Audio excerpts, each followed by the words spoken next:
So if you be following me here on YouTube, you pretty much know that I'm a scalper.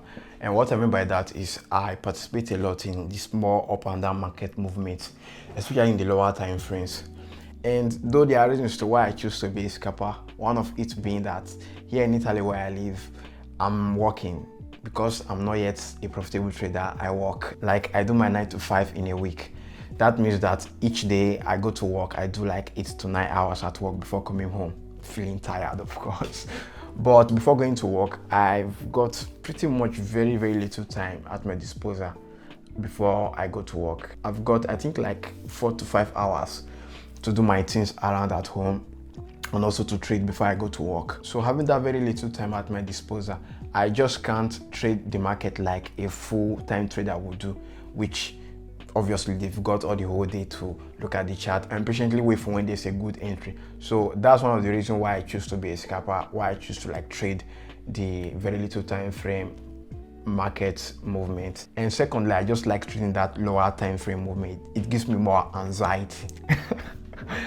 But obviously being a scalper, though it comes with a lot of opportunities in the sense that you've got a lot of price movement up and down before the day ends.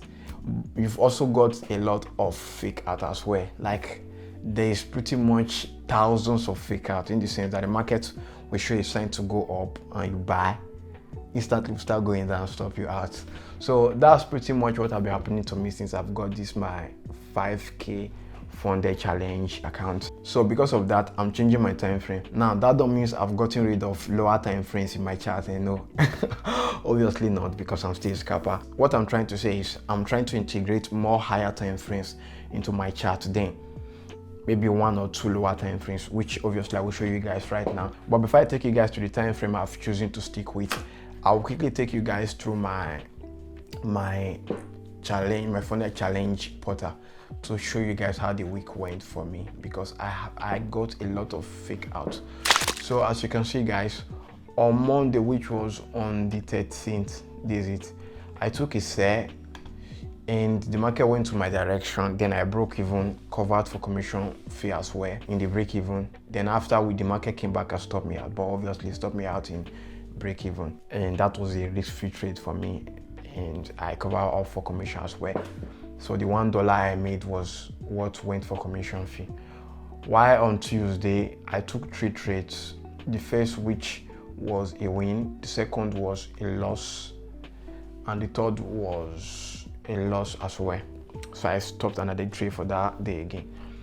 On Wednesday, I took 2 trades. The first one was a win, but it was just me breaking even and covering off a commission fee before the market came and stopped me out. Then the second one was a full loss on my account. So I didn't trade again for that day, and Thursday I didn't trade it. While on Friday, the first trade I took was a mistake. I mistakenly pressed the sell button, which I quickly closed in break even. So I paid $1 for commission. While the second trade was a win, and the third trade was a loss. So as you guys can see, I pretty much had a rough week. A lot of losses and very little wins. So that's how the week went for me. And as you can see, the account size right now is $4,902. That's pretty much 2% drawdown on my account. I don't think I'll be losing this account. I think obviously I am going to come out of drawdown and also pass the 2 challenge phases. But time will tell guys. So with that out of the way, I'm going to be taking you guys through my chart, and I'll be showing you guys the time frame I've chosen to stick with. So guys, this is my chart right here. This is my chart. I pretty much like having my chart clean. I like having it totally clean, and those stuff you are seeing here in the chart is just indicators for the sessions in the market, and also I have the RSI indicator as well. But anyway, the time frame I'm choosing is, first of all, I'm choosing to stick with the 4 hours time frame, because though it doesn't have a lot of movement, but at least the movement there, if you can pretty much decide where the market is going to based on price action and also with the help of indicators. That will help me avoid a lot of fake out I've been having in this my account since I'll be trading it. So I also have the 30 minutes time frame as well. In the 30 minutes time frame, there I use it alongside the 5-minute time frame where I get my entry.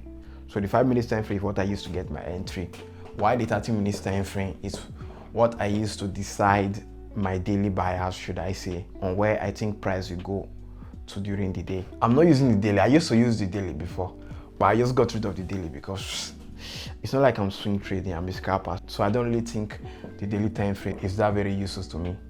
Maybe for someone who is a day trader or a swing trader, definitely you should look at the daily time frame. But I choose to stick with the 4 hours for my long-term trend, while the 30 minutes is what I use to more or less decide where I think the market is going to go for that day or that session. And the 5 minutes is what I'm used to get my entry. So that's pretty much the 3 time frames I'm going to be sticking with right now. And I don't think of changing this time frame as time goes on, because I've changed a lot of time frame, and before I came to the conclusion of having those few time frames, that came with a lot of sacrifice, a lot of drawdowns and a lot of fake outs. So I'll be sticking with this one, and that doesn't mean I won't be getting fake outs or I won't be getting losses, but then obviously I hope to be getting very little fake out compared to when I was looking at the 1 second, the 1 minute and the 5 minutes time frame for my day trading. And in case you're asking how I was able to have 3 charts in one screen, that's because I have the premium account in TradingView. I have the yearly account which I pay for, and that gives me the privilege to have 3 charts open at once. And I'm using the TradingView app as well. So that's going to be it, guys. I hope you learned something from this one. And if you do, just kindly leave a like and also subscribe for more videos like this to come. And until next time, I will catch you guys. Peace.